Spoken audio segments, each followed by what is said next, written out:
حضرت صالح علیہ السلام کی اونٹنی۔ حضرت صالح علیہ السلام قوم سمود کی طرف نبی بنا کر بھیجے گئے۔ آپ نے جب قوم سمود کو خدا کا فرمان سنا کر ایمان کی دعوت دی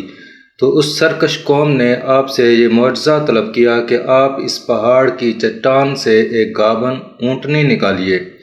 جو خوب فربا ہو، یعنی پلی ہوئی ہو، موٹی ہو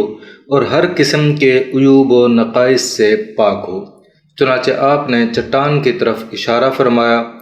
تو وہ فوراً ہی پھٹ گئی اور اس میں سے ایک نہایت ہی خوبصورت اور تندرست اور خوب بلند قامت یعنی لمبے قد والی اونٹنی نکل پڑی جو گابن تھی، اور نکل کر اس نے ایک بچہ بھی جنا اور یہ اپنے بچے کے ساتھ میدانوں میں چرتی پھرتی رہی۔ اس بستی میں ایک ہی تالاب تھا جس میں پہاڑوں کے چشموں سے پانی گر کر جمع ہوتا تھا۔ آپ نے فرمایا کہ اے لوگو، دیکھو یہ معجزہ کی اونٹنی ہے، ایک روز تمہارے تالاب کا سارا پانی یہ پی ڈالے گی اور ایک روز تم لوگ پینا۔ قوم نے اس کو مان لیا۔ پھر آپ نے قوم سمود کے سامنے یہ تقریر فرمائی کہ اے میری قوم، اللہ کو پوجو، اس کے سوا تمہارا کوئی معبود نہیں۔ بے شک تمہارے پاس تمہارے رب کی طرف سے روشن دلیل آئی، یہ اللہ کا ناکہ ہے تمہارے لیے نشانی، تو اسے چھوڑ دو کہ اللہ کی زمین میں کھائے اور اسے برائی سے ہاتھ نہ لگاؤ کہ تمہیں دردناک عذاب آئے گا۔ چند دن تو قوم سمود نے اس تکلیف کو برداشت کیا کہ ایک دن ان کو پانی نہیں ملتا تھا، کیونکہ اس دن تالاب کا سارا پانی اونٹنی پی جاتی تھی۔ اس لیے ان لوگوں نے طے کر لیا کہ اس اونٹنی کو قتل کر ڈالیں۔ چنانچہ اس قوم میں قدار بن سالف جو سرخ رنگ کا بھوری آنکھوں والا اور پستہ قد آدمی تھا اور ایک زناکار عورت کا لڑکا تھا، ساری قوم کے حکم سے اس اونٹنی کو قتل کرنے کے لیے تیار ہو گیا۔ حضرت صالح علیہ السلام منع ہی کرتے رہے، لیکن قدار بن سالف نے پہلے تو اونٹنی کے چاروں پاؤں کو کاٹ ڈالا، پھر اس کو ذبح کر دیا اور انتہائی سرکشی کے ساتھ حضرت صالح علیہ السلام سے بے ادبانہ گفتگو کرنے لگا۔ چنانچہ اللہ تعالیٰ کا ارشاد ہے، فَعَقَرُوا النَّاقَةَ وَعَتَوْا عَنْ أَمْرِ رَبِّهِمْ وَقَالُوا يَا صَالِحُ ائْتِنَا بِمَا تَعِدُنَا إِن كُنتَ مِنَ الْمُرْسَلِينَ، یعنی پس ناکہ کی کوچیں کاٹ دیں اور اپنے رب کے حکم سے سرکشی کی اور بولے، اے صالح ہم پر لے آؤ جس کا تم وعدہ دے رہے ہو اگر تم رسول ہو۔ یعنی اس کا مطلب یہ ہے کہ ناکہ کی اونٹنی کی چاروں ٹانگیں کاٹ دیں اور اپنے رب کے حکم کی نافرمانی کی، سرکشی کی، اور حضرت صالح علیہ السلام سے انہوں نے کہا کہ تم لے آؤ جس کا تم نے وعدہ کیا تھا، یعنی عذاب لے آؤ۔ قوم سمود کی اس سرکشی پر عذاب خداوندی کا ظہور اس طرح ہوا کہ پہلے ایک زبردست چنگھاڑ کی خوفناک آواز آئی، پھر شدید زلزلہ آیا جس سے پوری آبادی اتھل پھتل ہو کر چکنا چور ہو گئی۔ تمام عمارتیں ٹوٹ پھوٹ کر تہس نہس ہو گئیں اور قوم سمود کا ایک ایک آدمی گھٹنوں کے بل اوندھا گر کر مر گیا۔ قرآن مجید نے فرمایا، تو انہیں زلزلہ نے آ لیا تو صبح کو اپنے گھروں میں اوندھے رہ گئے۔ یہ آیت کریمہ کا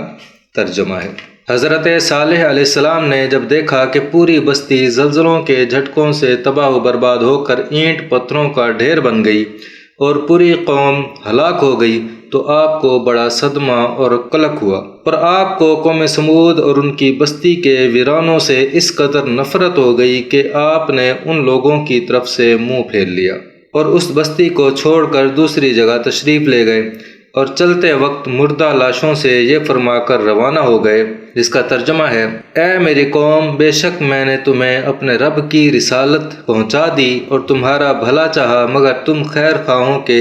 غرضی یعنی پسند کرنے والے ہی نہیں۔ خلاصہ کلام یہ ہے کہ قوم سمود کی پوری بستی برباد و ویران ہو کر کھنڈر بن گئی اور پوری قوم فنا کے گھاٹ اتر گئی کہ آج ان کی نسل کا کوئی انسان روئے زمین پر باقی نہیں رہ گیا۔ اس واقعے سے یہ سبق ملتا ہے کہ جب ایک نبی کی ایک اونٹنی کو قتل کر دینے والی قوم عذاب الہی کی تباہ کاریوں سے اس طرح فنا ہو گئی کہ ان کی نسل کا کوئی انسان بھی روئے زمین پر باقی نہیں رہا، تو جو قوم اپنے نبی کی آل و اولاد کو قتل کر ڈالے گی، بھلا وہ عذاب الہی کے قہر سے کب اور کس طرح محفوظ رہ سکتی ہے؟ چنانچہ تاریخ شاہد ہے کہ کربلا میں اہل بیت نبوت کو شہید کرنے والے یزیدی کوفیوں اور شامیوں کا یہی حشر ہوا کہ مختار بن عبید کے دور حکومت میں یزیدیوں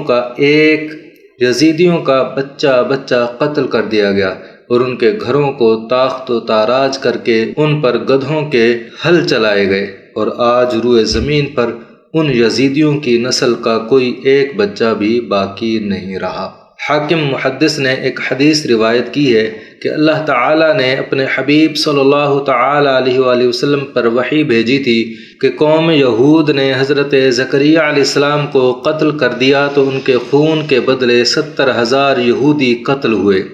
اور آپ کے نواسہ حضرت امام حسین رضی اللہ تعالیٰ عنہ کے ایک خون کے بدلے 70,000 یعنی 1,40,000 کوفی اور شامی مقتول ہوں گے۔ چنانچہ اللہ تعالیٰ کا وعدہ